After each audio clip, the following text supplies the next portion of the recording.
Hmm. Is it recording? Okay, it's recording. So on this beautiful Friday, I got my all my little plants out, and this is what I refer to as sun sprouting. Whether you can see that, this is how I do it because I just like doing it this way. But so I just throw a whole whack of stuff in like little trays of all sorts of different sizes, and sprout them, and then that way I don't have to harden them over. So this is a bit of a pain bringing them out and bringing them in for a few days. It's not that big of a problem. But I got all kinds of stuff growing here. Even more cabbage sprouted. I don't know what the hell I'm going to do with it all. So I've been trying to organize things back here a little bit. Still a bit of a mess. And I got my, maybe this is a better view. I got my potato buckets. The 2 tires from last year I got set up. I took one off for now until they sprout. And so these are all, I got all my, and I got 2 more potato buckets over there. And some of them have already just started to come up. Whether you can see that or not. Lots of little. So with this year, I put quite a few. Each one of these have about 6 individual seed potatoes. As last year I was really skimpy on them. But that's how you learn, right? Then I got these wretched looking buckets. They're not the most attractive things to grow in, but I just had them laying around. So, and yeah, I got about 6 or 8 in each one of these. And I'm holding some dirt back in these pots so that once they sprout, then I can fill them back up to the top. And I got this line of gardening is still getting organized. But I got all my cabbage in these little pots. So I got 10 cabbage. Then I got 2 kinds of broccoli, 8 of each. And well, some of them look like they're not too happy, but hopefully I get at least a few that will survive. If not, I got a few more cabbage to replace them, but I don't have any more broccoli. Well, I have a couple. So I have that. And then this whole trellis, I still gotta, mix these buckets back up, and that's gonna be tomatoes and green beans like last year. And then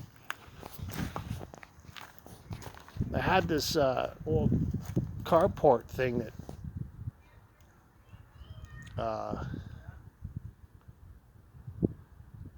people can have, right? So this is going to be covered in vines. I got morning glory, I got pole beans, I got everything. And then down this line, I got a few things planted. Nothing you can actually see because they're so small. But I got quite a bit. I got my carrots in here. And I should put a board on them. I mean, that's what other people do. And I might get a little piece of tarp. But I've been watering them like, I did bury them like maybe ½ inch. But this is really loose like sand, so we'll see how they do. Got onions are in. I got some kale. I got, this patch is, I can't see it. This spot I got onions from seed and onions from sets. Went in exactly the same time. So that'll be interesting. So I'm getting things organized, and of course I got the front garden over here. I got everything planted out, but you can't see what's propping up at my turnips are popping up. My kohlrabi's popping up. And I just planted, yesterday, I just planted rutabaga here. I got more leeks here. And this is Detroit radishes.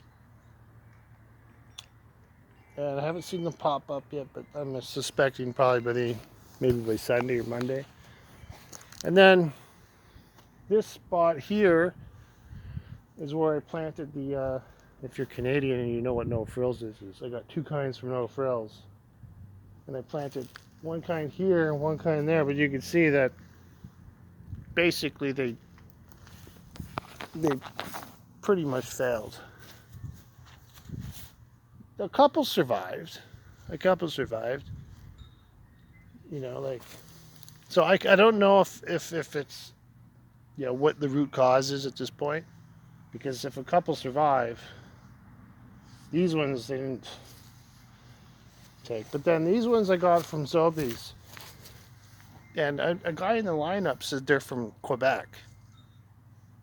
Because I was like, I don't know where these are from. I didn't try to get.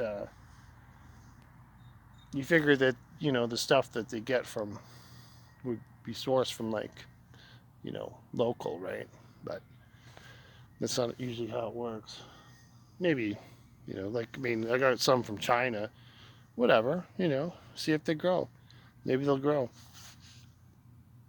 I'm not discriminating or anything. It could be softneck. So I got that. And then I made a little, I'm going to have a pumpkin patch here under this board. I don't really have room for pumpkins, but I at least want to have a couple would be nice, you know. And then, well, you can see all these buckets. I still have to dump them and spin them. But those are going to be all peppers.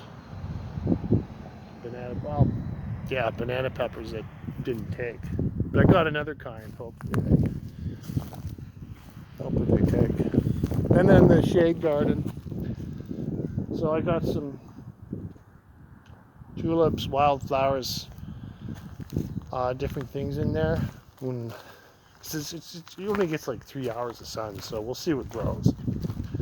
You know, hopefully some of these wildflowers will do okay and act as a microclimate, a microhabitat for beneficial insects is what I've been working on. And then, well, I'm going to do my sweet potatoes over there. And I have this area that I haven't really, it's still a bit of a mess, but this whole section here is going to be probably mostly peppers. But I gotta, like, you know, I like to dump the buckets out in the wheelbarrow, give it a spin. Then usually what I've been doing is, because I've been using recycled like biomass for gardening, because I like to help up at the beach down there. This is like my compost pile, nothing much to look at, but it's like a sandy leaves and bio debris. And I got, in these buckets, I got like it's like a hot compost, you know, you put it in like a black thing and it gets hot. It'll break down in the sun.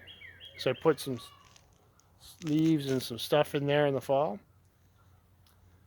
And then once this gets hot, apparently it'll break down. So that'll be like a good feed. But what I do with because I'm using kind of like a shittier, you know, sandy kind of stuff,